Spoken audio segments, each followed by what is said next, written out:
Mantralayam trip plan చేస్తున్నారా? అయితే మీకు మంత్రాలయం శ్రీ రాఘవేంద్ర స్వామి మఠంతో పాటు దగ్గరలో ఉన్న ప్రత్యేకమైన ఆలయాలు కూడా నేను మీకు ఈ వీడియోలో చూపిస్తాను. అందరికీ నమస్కారం అండి.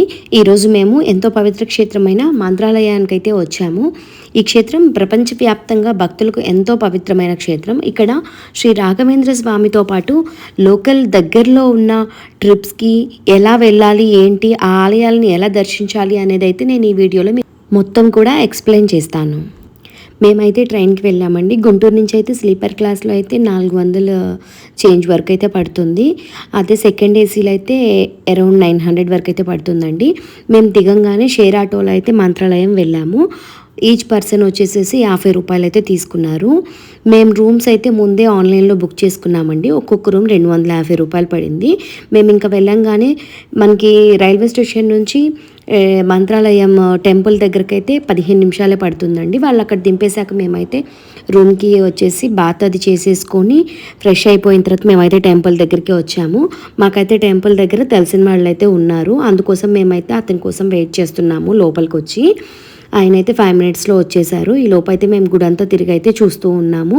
ఇక్కడ చాలామంది ఇలా అయితే మరి మేబీ మొక్కుకున్నారేమోనండి, నాకైతే తెలియదు, నేనైతే వాళ్ళని అడగలేదు.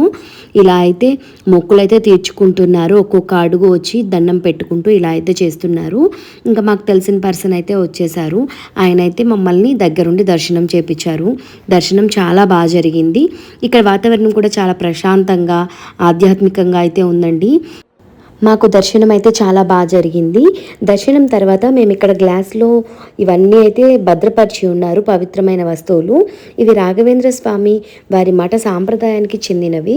స్వామివారి చిత్రపటం, పూజలో ఉపయోగించే విగ్రహాలు, మఠానికి సంబంధించిన పవిత్ర చిహ్నాలు ఇక్కడైతే భద్రపరిచి ఉంచారు. ఇంకా లోపల గుడి మొత్తం దర్శనం చేసుకున్న తర్వాత మేమైతే బయటకు వెళ్ళి కొన్ని ఫొటోస్ అయితే దిగామండి. ఆ తర్వాత మేమైతే మార్నింగ్ టిఫిన్ కూడా చేయకుండా వచ్చాము.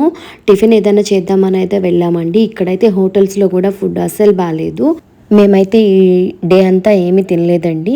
ఇక్కడికి దర్శనం కోసం వచ్చేవాళ్ళు ఎవరైనా సరే, చిన్నపిల్లలు ఉన్నా పెద్దవాళ్ళు ఉన్నా సరే, ఆకలికి ఉండలేని వాళ్ళు ఉంటే ఖచ్చితంగా ఇంటి దగ్గర నుంచి అయితే ఫుడ్ కానీ స్నాక్స్ కానీ తెచ్చుకుంటేనే మంచిది. మేము ఇంక ఈ దర్శనం అంతా అయిపోయిన తర్వాత అయితే మేము బయటికి వెళ్ళామండి.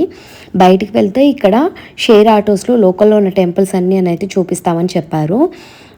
ఈచ్ పర్సన్ వచ్చేసి ఒక్కొక్కరికి 150 అని అయితే అడిగారు. ఇంకా మేమైతే వెళ్ళాము. మేము వెళ్ళేటప్పటికి ఆటో అయితే ఫుల్ అయిపోయింది. ఇంకా సరే అని మేమైతే వెనకమాల కూర్చొని అయితే వెళ్ళాము. వాళ్ళైతే మొదటిగా మనల్ని అభయ ఆంజనేయ స్వామి గుడికి అయితే తీసుకువెళ్ళారు. ఇక్కడ ఆంజనేయ స్వామి భక్తులకు అభయం ఇస్తున్న రూపంలో అయితే దర్శనమిస్తారు. భక్తులు ఇక్కడికి వచ్చి స్వామివారిని ప్రార్థిస్తే ధైర్యం, రక్షణ కలుగుతాయని భక్తుల నమ్మకం. అక్కడ దర్శనం అయిపోగానే మేమైతే ఇక్కడికి వచ్చాము. పంచముఖి ఆంజనేయ స్వామి గుడి మరియు లక్ష్మీ అమ్మవారి గుడి. ఇక్కడైతే అయ్యవారైతే ఈ చరిత్ర గురించి చాలా గొప్పగా చెప్తున్నారు. లక్ష్మీదేవి స్వయంగా వెలిసింది. ఇక్కడ ఎవరు సృష్టించదు, తానే వెలిసింది అమ్మవారు. మంత్రాలకి వెళ్ళి రామేంద్ర స్వామి దర్శనం అయింది కదా మీది. రామేంద్ర స్వామి పక్కన కూడా మాంచలం చూసినారా? మాంచలమ్మ ఇక్కడ మహాలక్ష్మీదేవి.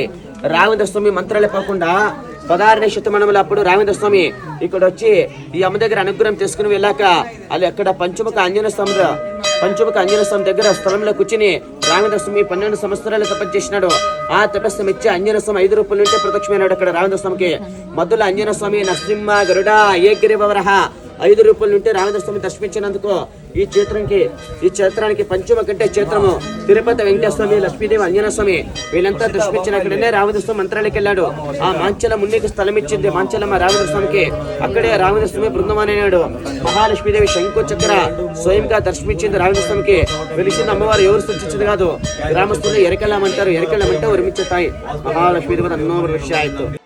అమ్మ దర్శనం అయిపోగానే మేమైతే ఇంకా ఆంజనేయ స్వామి, పంచముఖి ఆంజనేయ స్వామి పక్కనే ఉంటుంది, అక్కడికైతే వచ్చాము. ఇక్కడైతే క్యూ చాలా పెద్దగా ఉంది.